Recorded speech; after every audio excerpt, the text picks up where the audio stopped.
Bonjour et merci à tous d'être venus.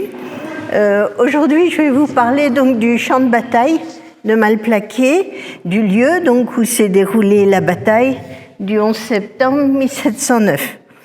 Alors, il ne s'agit pas tellement d'évoquer ce lieu pendant la bataille, mais de regarder ce qui s'est passé après, sur le lieu du champ de bataille, depuis le soir du 11 septembre 1709 jusqu'à nos jours, en quelque sorte. L'idée est de vous proposer une promenade virtuelle, au sens où on va l'imaginer, parce qu'on ne va pas la faire, évidemment, en s'appuyant sur quelques documents. Une promenade virtuelle aussi, parce qu'on va explorer le temps en suivant les combattants, puis les visiteurs du champ de bataille, depuis 1709 jusqu'à aujourd'hui. Donc, il va falloir faire un petit peu preuve d'imagination pour mettre nos pas dans les pas des gens qui ont arpenté le lieu depuis 3 siècles. Donc ça, c'est le plan qui est prévu, mais trois choses. Une bataille dans la guerre de succession d'Espagne, le champ de bataille le soir de la bataille et les jours suivants, et comment le champ de bataille devient un lieu de visite du 18e à nos jours. Alors la première partie sur la bataille, je vais passer vite parce qu'en fait vous avez déjà eu tout un tas d'explications, de conférences, de récits, et vous avez l'exposition qui vous explique tout ce qu'il faut savoir sur cette bataille. Vous savez donc que c'est une guerre européenne qui oppose la France presque seule à l'ensemble de l'Europe, et en particulier à ses grands ennemis qui sont la Hollande, l'Angleterre et l'Empire. Alors ça, je ne vais pas parler beaucoup de ça. Vous savez que c'est une guerre où la stratégie est très prudente, en fait. On ne hasarde pas une bataille sans que toutes les conditions soient réunies. C'est plutôt une guerre où on prend des villes, on s'empare de places fortes, on prend des villes, on occupe des régions, et petit à petit, comme ça, on avance doucement.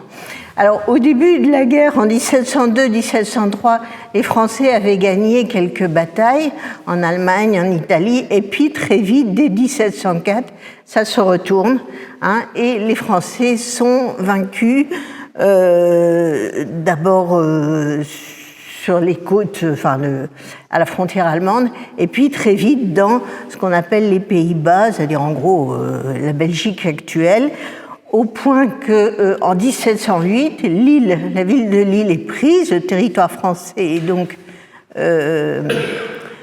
occupé, l'armée ennemie avance en territoire français, et voilà, donc en 1708, 1709, la situation est quand même très très mauvaise pour la France, surtout qu'en 1709, et ça je sais que M. Tripenot vous en a parlé récemment, il y a une très grosse crise.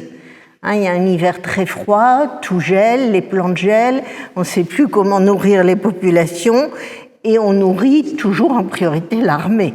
Donc une armée qui est énorme, l'armée de Louis XIV à l'époque, c'est jusqu'à 350 000 hommes.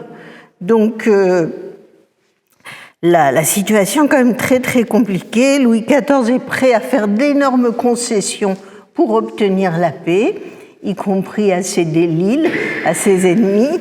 Et finalement, les ennemis refusent, ils refusent pas, mais ils posent des conditions tellement exorbitantes que Louis XIV décide de reprendre la guerre. Donc la guerre reprend au printemps 1709. Alors les Alliés, comme vous le savez, sont conduits par d'excellents généraux, le prince Eugène de Savoie et le duc de Marlborough, qui commencent par s'emparer de Tournai en 1709 et se mettent en marche vers l'est sans qu'on sache s'ils vont assiéger Mons ou Valenciennes. L'armée du roi de France, qui est désormais conduite par Villars, le maréchal de Villars, est rassemblée donc dans cette direction. Et arrive un moment, les deux armées sont tellement proches l'une de l'autre que la bataille devient inévitable. Donc la bataille se produit le 11 septembre 1709. Je ne vous la raconte pas parce que vous la connaissez très bien. Ce que vous savez aussi, c'est que une caractéristique vraiment importante de cette bataille, c'est le nombre de morts. Il y a d'autres batailles sanglantes pendant cette guerre et pendant d'autres guerres de la même époque, mais à ce point-là, je crois que c'est quand même un maximum. Donc on parle de 30 000 morts. Bon, en fait, on ne sait pas, c'est les pertes. C'est les gens qui ne sont pas revenus dans leur régiment. En tout cas, il y a 30 000 personnes donc, qui ont disparu et on dit que c'est 20 000 du côté des Alliés et 10 000 du côté des Français. Alors, ces chiffres, voilà, il ne faut pas trop s'attacher à ces chiffres. On n'a pas la précision d'aujourd'hui, mais ça veut dire quand même de toute façon qu'il y a eu énormément de morts. Et tout le monde est d'accord sur le fait que cette bataille a vraiment été un carnage, quoi. Même dans les habitudes de l'époque, ça frappe tout le monde que cette bataille a été particulièrement meurtrière. Bon, il y a des explications, mais je ne rentre pas dans les explications. Alors, qu'est-ce qui se passe sur le champ de bataille le soir de la bataille? Vous savez comment s'est terminée la bataille, À 15h, Boufflers, qui avait pris la place de Villars, qui avait une balle dans le genou, donc il ne pouvait plus commander l'armée, Boufflers, voyant que ses deux ailes sont enfoncées et que le centre commence à reculer, dit « bon, stop, on arrête », il sonne la retraite et l'armée française se retire. Et elle se retire, tout le monde est d'accord là-dessus, en bon ordre. C'est une retraite en bonne... bien, quoi, sans fuite, sans panique, sans rien. Les soldats repartent, voilà. Ils abandonnent le champ de bataille. Abandonner le champ de bataille, à l'époque, ça veut dire qu'on a perdu. On reconnaît qu'on a perdu la bataille quand on laisse le champ de bataille aux ennemis. Alors là, il y a deux possibilités. Soit les ennemis vous poursuivent, soit ils restent sur le champ de bataille. Là, ils n'ont pas voulu poursuivre. Ils n'ont pas voulu poursuivre probablement parce qu'ils ont eu 20 000 morts et qu'ils étaient épuisés par les combats et que par ailleurs, l'armée française ne s'enfuyait pas, elle se retirait en bon ordre, ce qui voulait dire qu'au besoin, ils pouvaient se remettre en position de combat et ils n'avaient pas envie, les Alliés n'avaient pas envie de reprendre le combat. Donc ils se sont contentés d'aller occuper le champ de bataille, d'aller camper sur le champ de bataille, ce qu'on fait toujours. À l'époque, l'armée qui a gagné occupe physiquement le champ de bataille. Un champ de bataille, c'est toute cette étendue de 6 km de large où la bataille s'est déroulée. Alors concrètement, qu'est-ce que ça veut dire? Parce qu'on vous dit toujours ça. L'armée gagnante, victorieuse, a occupé le champ de bataille, a campé sur le champ de bataille. Mais concrètement, ça veut dire quoi? Comment ils se sont installés avec tous les gens qui étaient morts, tous les cadavres, les blessés humains, les chevaux, tout ça?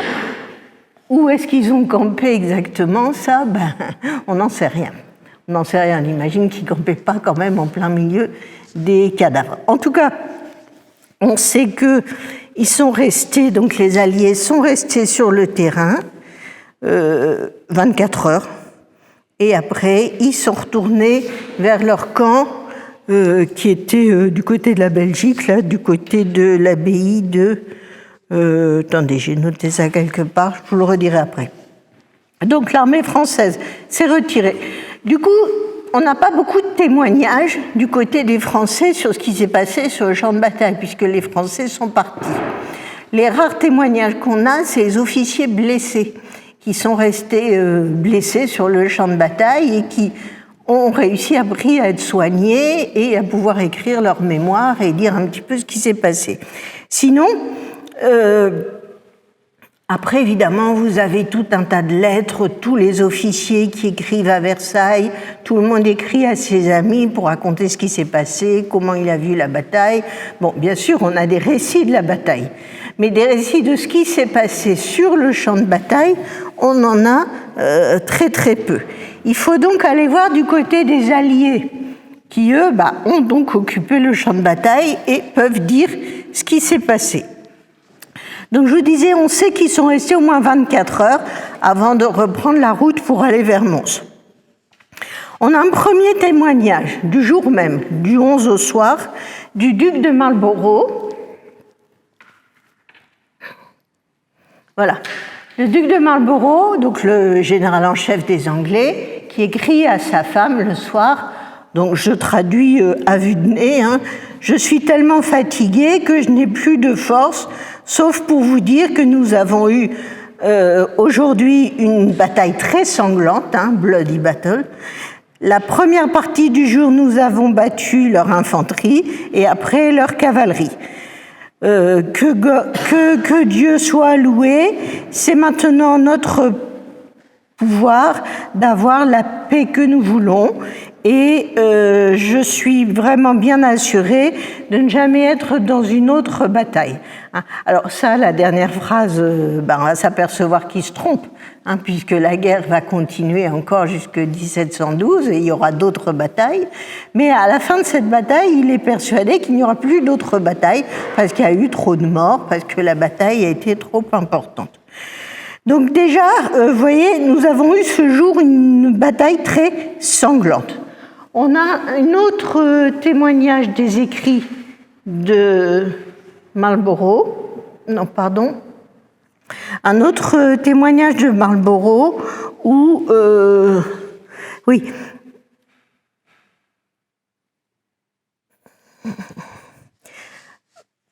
d'autres lettres, le jour même et le lendemain surtout, Marlborough a parcouru le champ de bataille et il s'est vraiment ému des souffrances des soldats, du nombre de morts. Il semble avoir été pas mal affecté par cette bataille. Dans ses lettres, donc à ses amis, à sa famille, au gouvernement, il se plaint de grande fatigue, de maux de tête constants, de douleurs dans les membres, de fièvre. Il a un petit peu tous les symptômes, on dirait aujourd'hui, d'un burn-out. Donc la bataille a sévèrement marqué Marlborough. Dans une lettre à son secrétaire du 3 octobre, donc beaucoup plus tard, il revient sur la maladie qu'il pense avoir été causée par le chagrin d'avoir vu tant de gens morts. Il dit en anglais, c'est une mélancolie, c'est la mélancolie d'avoir vu tant de braves hommes tués avec lesquels j'avais vécu pendant 8 années quand nous pensions être sûrs de la paix. Donc on est là vraiment dans un regret qui a frappé très très fort le commandant en chef anglais. La première visite officielle du champ de bataille est menée le lendemain matin, donc le 12 septembre, par l'état-major allié pour constater ce qui s'est passé. Tout le monde, tous les gens, donc vous avez l'état-major, vous avez Eugène de Savoie, le duc de Marlborough et tout l'état-major qui est là. Tous sont frappés par le carnage, par l'ampleur du carnage. Dans une étude très complète de la bataille, Maurice Sautet reproduit une lettre du baron de Fagel. Donc le baron de Fagel, c'était un représentant des Provinces-Unies, donc des Hollandais, qui écrit à Heinsius, qui est le grand pensionnaire de Hollande, c'est en gros le chef de la République de Hollande, et il lui écrit ceci. « J'ai l'honneur de vous féliciter sur la complète victoire que les armes des Alliés composant cette armée ont emportée hier sur les ennemis. À quoi je prends la liberté d'ajouter que j'ai eu l'honneur de suivre aujourd'hui les princes de Savoie et Marlborough en visitant le champ de bataille et que tout le monde a été étonné voyant la fermeté des troupes de leur haute puissance. Les hautes puissances, c'est les Hollandais, par les corps morts par terre, en rang et file, sur, dedans et devant les retranchements où ils ont attaqué, ce que je crois qui mérite l'attention de l'État. » Alors ça, c'est une chose qui revient dans la plupart des témoignages, c'est les empilements de cadavres. C'est-à-dire qu'il y a eu des endroits où les soldats ont été tellement nombreux à être fauchés par un boulet de canon, une balle, n'importe quoi, qui sont tombés les uns sur les autres. Et comme il y avait les retranchements, les Français avaient creusé au centre de la trouée, entre les deux bois, des espèces de tranchées et ils avaient mis devant des morceaux de bois, des troncs. Et en fait, les soldats qui arrivaient se sont morts sur ces retranchements et du coup, ils sont morts les uns derrière les autres, quoi. Et vous avez des empilements de cadavres qui frappent vraiment l'imagination des gens.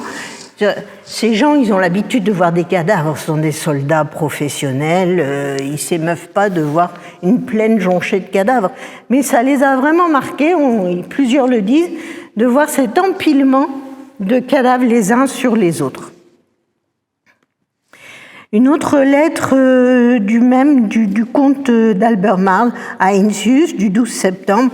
Nous avons été ce matin avec nos chefs pour visiter le terrain du champ de bataille. On n'a jamais vu dans aucune action tant de morts. Donc il y a vraiment une insistance sur le fait que il y a vraiment plus de morts que d'habitude.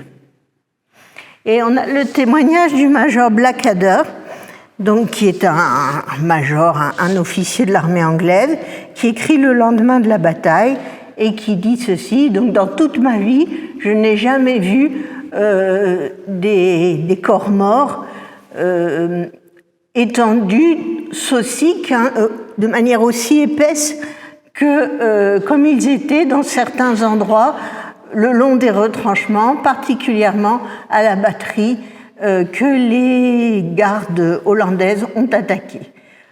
Pendant un bon moment, je ne pouvais pas les traverser, je ne pouvais pas passer au milieu d'eux, sinon mon cheval aurait trébuché sur les cadavres qui étaient donc étalés là, hip on one other, chargés d'une certaine manière, les uns sur les autres. Oui, cette idée d'entassement des corps est vraiment ce qui frappe tous les témoins. Toujours d'après les mémoires de Marlborough, le spectacle l'a tellement affligé qu'il décide de proposer une trêve aux Français pour s'occuper des blessés et des morts. Marlborough envoie une lettre aux maréchaux français pour proposer une conférence à Bavay entre son représentant, le général Cadogan, et l'officier qu'ils veulent choisir pour trouver moyen de s'occuper des blessés. La réunion a lieu entre Cadogan et le chevalier du Luxembourg et un arrangement amiable est trouvé. 2 jours, donc une trêve de 2 jours consacrée à enterrer les morts et évacuer les blessés. Les officiers blessés sont libres sur parole, c'est-à-dire que ceux qu'on retrouve sur le champ de bataille ont le droit de repartir où ils veulent, à condition de donner leur parole de ne plus se battre contre l'armée alliée.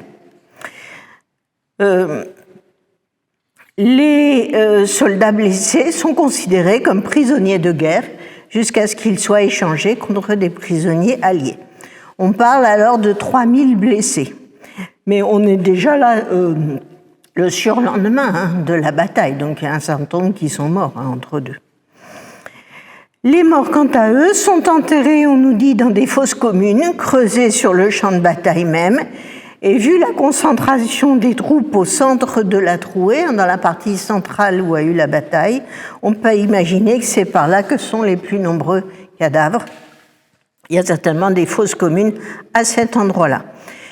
L'enterrement de tant de morts est une épreuve pour les témoins. D'après des correspondances néerlandaises, là où se tenaient les bataillons de la garde hollandaise, 1200 cadavres attendent et les tranchées creusées pour les enterrer sont tellement remplies que pas un pouce de terre ne reste visible et que les cadavres dénudés s'empilent contre les parapets des retranchements français. Donc vous voyez une masse de cadavres, tout le monde est d'accord sur cette idée. Alors il faut essayer en effet de se représenter ce que ça pouvait être, donc cet espace assez vaste, mais quand même pas immense, avec près de 30 000 cadavres ou de gens mourants. Ne pas oublier non plus les centaines de chevaux morts qui ajoutent au tableau de l'horreur et qu'on voit par exemple dans cette gravure. Alors voilà, moi c'est une reproduction. On voit, vous voyez, tous les chevaux morts ici lors de l'attaque. Et vous avez dans l'exposition, vous avez comment dire, l'original. Hein, donc, n'hésitez pas à aller la voir. Alors, même si cette gravure, il y aurait beaucoup de choses à dire, mais elle est vraiment tout à fait intéressante. Ici, sur le combat de cavalerie, là, on a un épisode de combat de cavalerie dans le bois. Donc, on peut se demander finalement si ça n'était pas plus difficile pour les Alliés de passer la nuit sur le champ de bataille avec tous ces gens morts et les blessés qui appellent, que pour les Français qui sont partis camper plus loin du côté du Quesnoy et qui étaient loin de cette scène de désolation. Alors, que devenaient les blessés? Les blessés qui ne pouvaient pas marcher avaient beaucoup de chance s'ils étaient pris en charge par une bonne âme. La solidarité des camarades du régiment pouvait permettre de leur trouver un gîte et des soins dans le voisinage. Plus tard, mais encore une fois, c'est plus tard, donc ça veut dire qu'il faut avoir passé une nuit, 2 nuits, 3 nuits, parfois à perdre son sang sur le champ de bataille. Hein. Plus tard, des personnes charitables, évidemment là, l'archétype c'est Fénelon, hein, l'évêque de Cambrai, qui envoie des secours, qui envoie de l'aide aux blessés, mais il fallait encore transporter ces blessés dans les villages, dans les villes environnantes, et évidemment, il n'y avait pas de place pour tout le monde.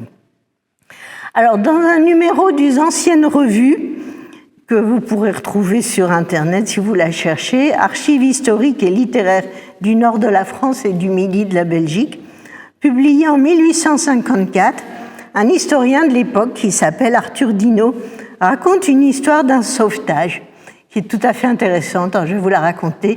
Je ne sais absolument pas si c'est vrai. Hein. Je ne sais pas si ça a une once de vérité. Mais ce qui est rigolo, c'est que cette histoire a été crue à l'époque et elle a été répétée à plusieurs reprises. Alors, il s'agit de la mère d'un combattant, d'un jeune combattant, qui est le comte de Danois. Et donc dans le camp français, hein, le comte de Danois. Elle apprend, donc sa mère apprend la bataille, elle apprend que son fils est mort, elle passe une nuit blanche, elle se précipite, donc elle habite du côté de Valenciennes, et elle arrive le lendemain matin sur le champ de bataille pour essayer de retrouver son fils.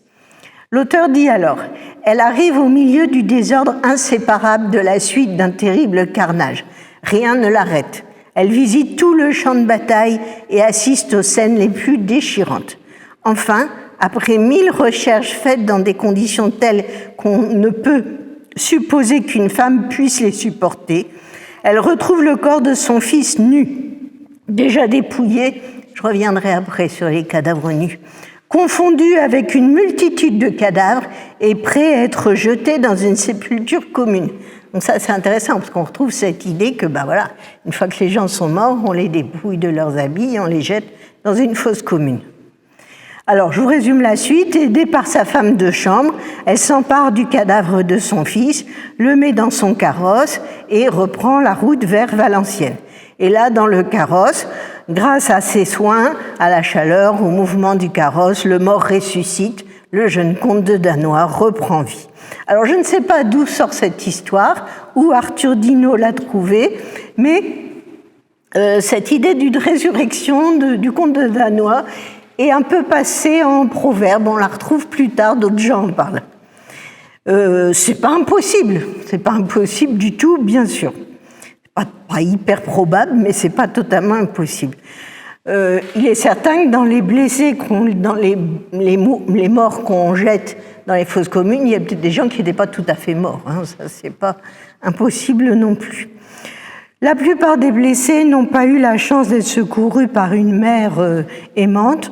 La plupart étaient juste abandonnés, voire achevés sur place par les déserteurs et les pilleurs qui suivaient les armées. Très vite, en effet, dès que les gens sont morts, parfois même en plein milieu de la bataille, les morts sont dépouillés. On leur enlève tout ce qu'ils ont, hein, toutes leurs affaires personnelles, les armes, les uniformes, parce que tout ça vaut beaucoup d'argent. Hein. Parfois, c'est même simplement les camarades qui, dès qu'un camarade est mort, lui reprennent tous ses habits, ses armes. Il faut voir qu'en 1709, la situation est tellement grave dans l'armée française qu'on a des soldats qui sont mis en faction pour garder une porte, n'importe quoi, et qui vendent leurs fusils. Tellement ils ont faim, tellement ils ont besoin de manger. Donc, les morts sont dépouillés très très vite, ça c'est évident. C'est d'ailleurs pour ça, si un jour on fait des fouilles sur les fosses communes, on trouvera des cadavres nus. On trouvera pas on trouvera des squelettes nus au mieux, mais on ne trouvera pas d'objets personnels. Et les gens donc qui dépouillent ces soldats, soit c'est des maraudeurs, des pilleurs qui suivent les armées, ça peut être aussi des gens de l'armée, et notamment des femmes, des cantinières, on verra ça après. Alors, l'aspect sanglant du champ de bataille de Malplaquet est tellement inhabituel que ça se voit dans les représentations officielles de la bataille. Alors, je ne vais pas évoquer ici toutes les représentations de la bataille, vous en verrez du côté aussi de l'exposition.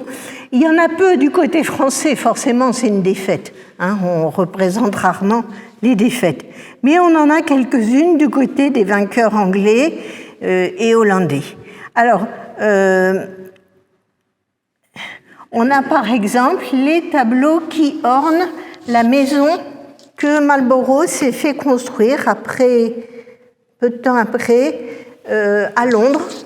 Vous savez que Marlborough il s'est fait construire un immense château à la campagne, château de Blenheim, qui est le nom de sa plus belle victoire. Alors, Malplaquet n'est pas une de ses grandes victoires, mais il en a quand même voulu garder le souvenir. Et là, vous voyez, il y a trois représentations de Malplaquet dans la maison de Marlborough à Londres, qui sont dans la cage d'escalier. Ici, on voit les marches. Alors, ici, on voit bien, vous voyez, les retranchements français, les espèces de redoutes avec des rondins. Et puis, surtout, voilà ce que je disais, vous avez ici une femme, et on est en plein combat, donc c'est pas quelqu'un qui suit les armées, c'est une femme de l'armée, une cantinière, qui dépouille des soldats morts. Et on retrouve ce qui est assez rare, on ne voit pas ça d'habitude sur les tableaux de bataille.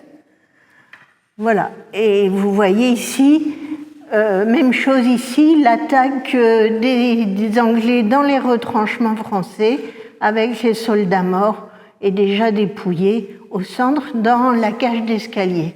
Alors, ces tableaux donc ont été peints pour la maison de Marlborough à Londres, mais le peintre en a tiré aussi des tableaux indépendants qui sont voilà, sur cadre, où il a repris la même chose.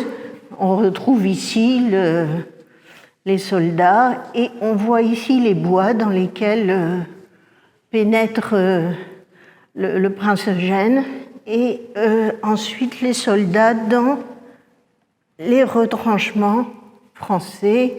Donc, ce sont des peintres. Le peintre s'appelle Martin Louis Laguerre. Laguerre, c'est son nom. C'est un peu bien un hasard pour un peintre de bataille. Il a eu pas mal de succès, donc au début du XVIIIe siècle. Donc, c'est une représentation relativement inhabituelle de ce genre de combat. C'est pas du tout une représentation comme on s'y attend, vous savez, avec le général au milieu de l'armée, commandant des troupes qui vont s'élancer à l'assaut. On est dans une représentation quand même assez, pas réaliste, parce que ça n'a rien de réaliste, il n'y a pas de sang, il n'y a pas les blessures affreuses de la guerre, mais voilà, on est quand même dans quelque chose qui évoque la réalité de la guerre. Alors, je voulais évoquer, mais je vais passer, parce que le temps passe et je suis trop bavarde. Un autre aspect de la guerre, de cette bataille qui revient souvent, c'est une bataille dans les bois. La présence des bois est très souvent indiquée. Là, vous voyez sur une gravure hollandaise et sur les médailles tirées en Angleterre.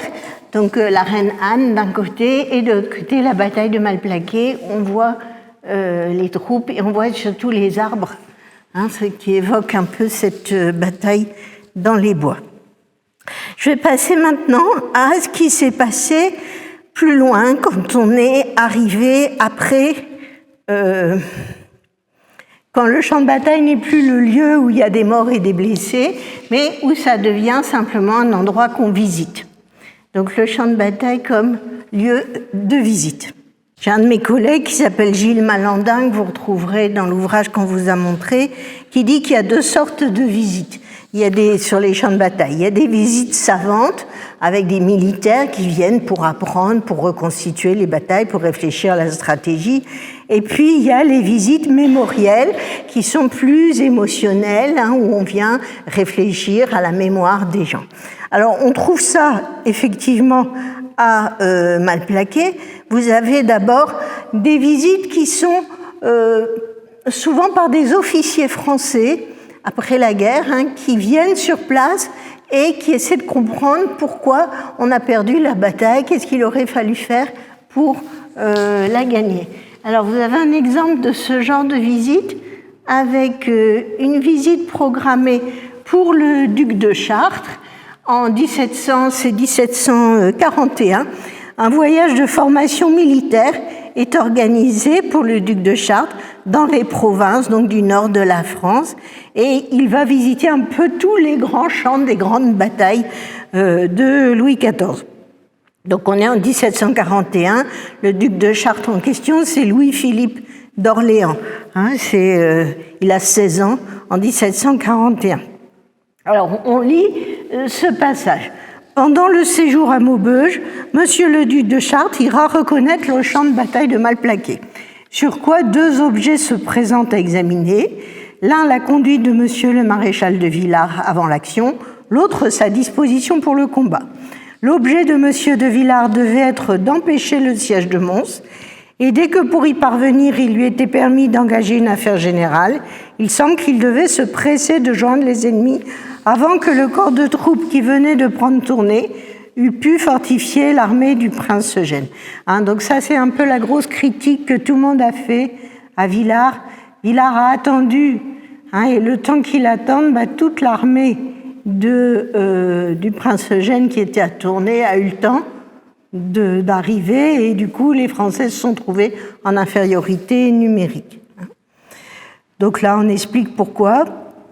À l'égard de la disposition, il paraît que notre gauche et notre centre ne pouvaient manquer d'être tournés, l'ennemi à la faveur du bois pouvant lui dérober ses mouvements. Aussi, au lieu de donner la bataille avec l'avantage du nombre et celui du terrain, nous le reçûmes avec les désavantages contraires. Bon, voilà. Donc en fait, vous voyez, la visite du champ de bataille ici sert simplement à critiquer le dispositif stratégique de Villars et à expliquer au jeune prince comment il faut faire dans ce genre de situation, comment est-ce qu'il faut disposer les troupes, une espèce de leçon d'histoire militaire appliquée sur le terrain. C'est une vision froide, il n'y a pas de sentiment, on ne parle pas des morts, voilà. On retrouve également ces espèces de leçons de stratégie militaire sur la plupart des cartes, très nombreuses, des cartes de la bataille. Alors, ici, ce n'est pas une carte de la bataille, c'est une carte de la région, mais c'est amusant de voir qu'on a tracé la disposition des troupes sur la carte, alors que c'est une carte des années 1730, on est loin de la bataille. Et puis, bien sûr, il y a diffusion dans les atlas des grandes batailles qu'on trouve à l'armée, à Vincennes, au service historique de la défense. Vous avez plein de cartes comme ça qui sont des schémas de la bataille faits après coup. C'est vraiment des cartes qui servent à étudier la bataille.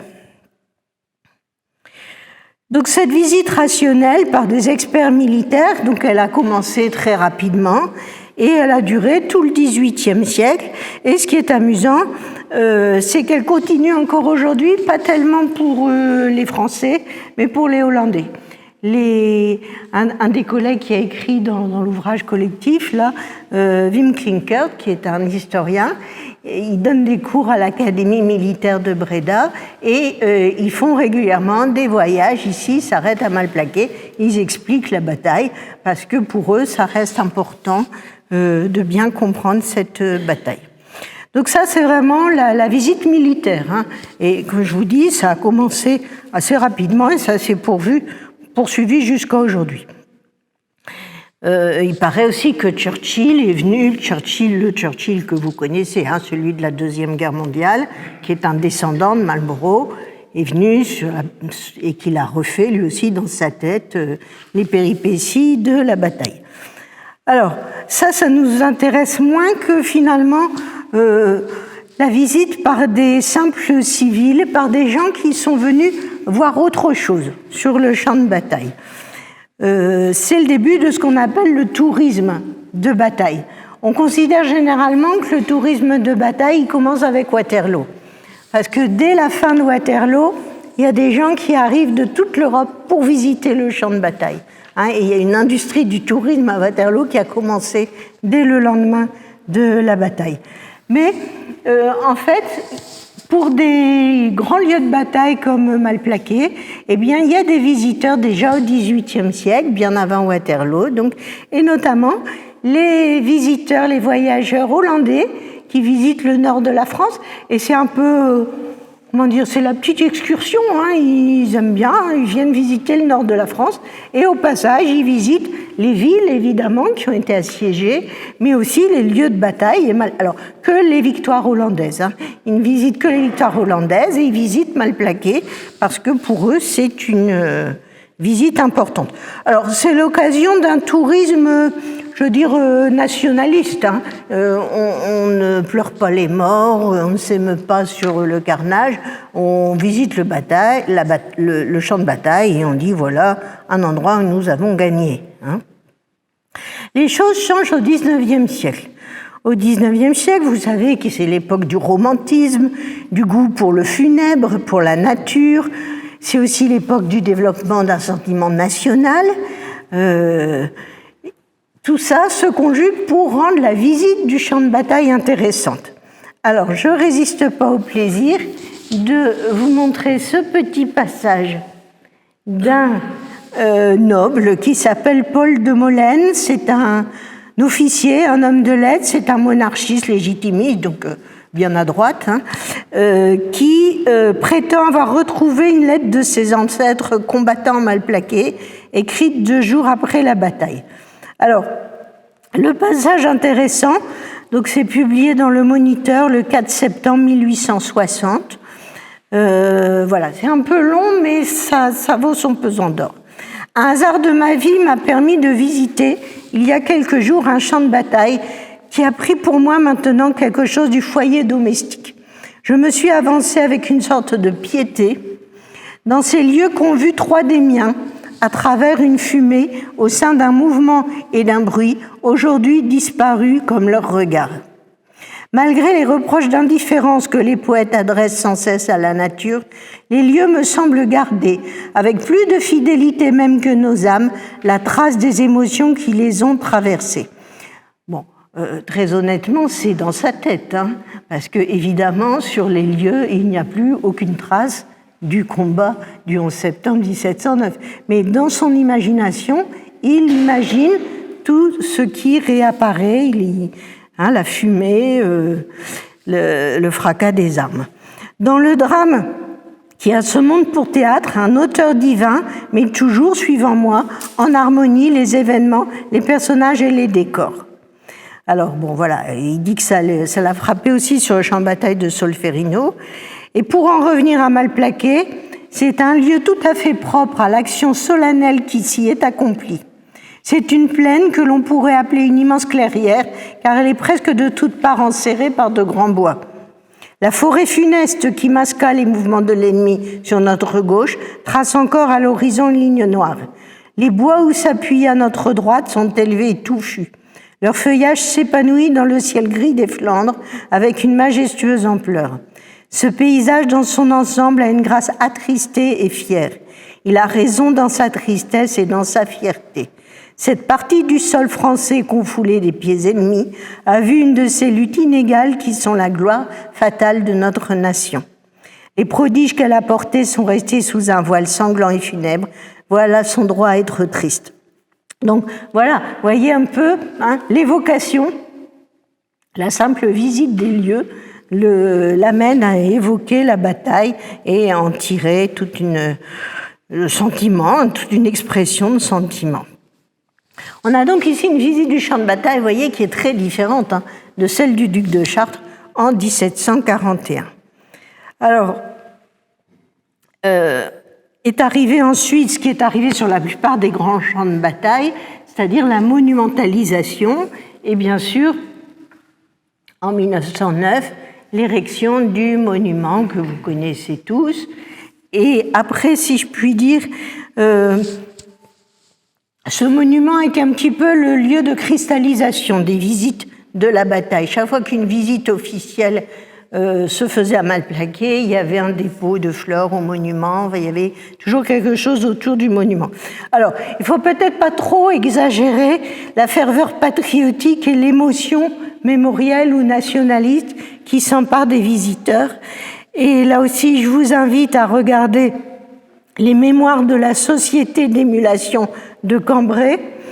Et en 1913, alors pourtant 1913, Dieu sait qu'on était nationaliste à l'époque, qui raconte une visite de la société, toute une société savante, qui organise une visite à Cambrai, donc c'est les gens de la Société de Cambrai qui font une visite à Bavay et à Malplaquet. Et alors le récit est très drôle. Le récit est rempli de petits points d'humour, de beaucoup de choses drôles sur les différents orateurs et sur les repas et le vin. Enfin, on sent que c'est vraiment une sortie. Voilà, c'est une sortie de gens qui s'instruisent, mais qui n'oublient pas de s'amuser. Donc il n'y a pas là de fantômes ni de sentiments tristes. Alors après la Première Guerre mondiale, le site tombe un peu dans l'oubli. Et après la deuxième, parce que en fait après la Première Guerre mondiale, évidemment, la mémoire, elle est complètement tournée vers la Première Guerre mondiale, forcément. Après la Deuxième Guerre mondiale, la bataille est un peu oubliée et sa mémoire devient une mémoire locale, c'est-à-dire une mémoire animée par des gens comme vous, des gens du lieu qui se passionnent pour faire vivre la mémoire. Mais il n'y a plus vraiment de mémoire nationale. Alors, les choses ont remonté, si je puis dire. L'idée de la mémoire de Malplaquet remonte à partir donc, je dirais des années 1980, des manifestations qui sont organisées chaque 11 septembre, de la réfection d'une série de monuments sur le site, et bien sûr les grandes fêtes du tricentenaire en 2009, avec le réaménagement du monument, sa réinauguration officielle, voilà le monument rénové. Et puis toute une série de choses, les brochures diffusées à cette occasion, le balisage du circuit sur les traces, je pense aussi bien sûr à la petite application qui permet de visiter le site. Enfin bref, il y a une remontée du tourisme sur le champ de bataille de Malplaquet. Mais ça n'est plus du tout la même chose qu'avant, puisque désormais, ce sont des visites essentiellement à caractère récréatif. C'est une sortie pour les gens de la région qui cherchent un but de promenade. Il y a bien sûr une dimension historique et mémorielle, mais sans sentiment patriotique bien défini. Et d'ailleurs, c'est plutôt l'idée de regretter les morts de tous les pays d'Europe qui sont morts ce jour-là. Donc une espèce de mémoire européenne. Alors, le champ de bataille donc, vit toujours grâce à cette mise en valeur mémorielle et laisse place finalement aujourd'hui à un imaginaire ludique, à une pensée plus internationale.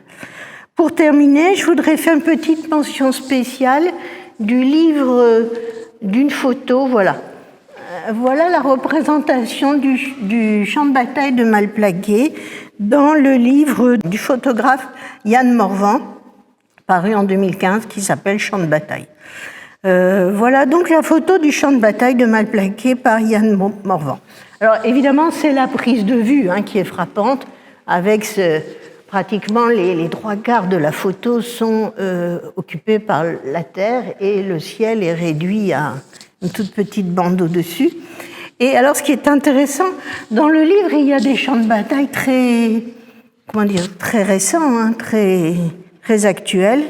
Et dans le livre, il y a une interview entre donc un journaliste et le photographe Yann Morvan. Et le journaliste lui demande, quand vous faites des photos des champs de bataille, est-ce qu'il n'y a pas un élément supplémentaire de l'ordre du genius loci, l'esprit du lieu, ne serait-ce qu'en raison des affrontements sanglants dont ces lieux ont été les témoins?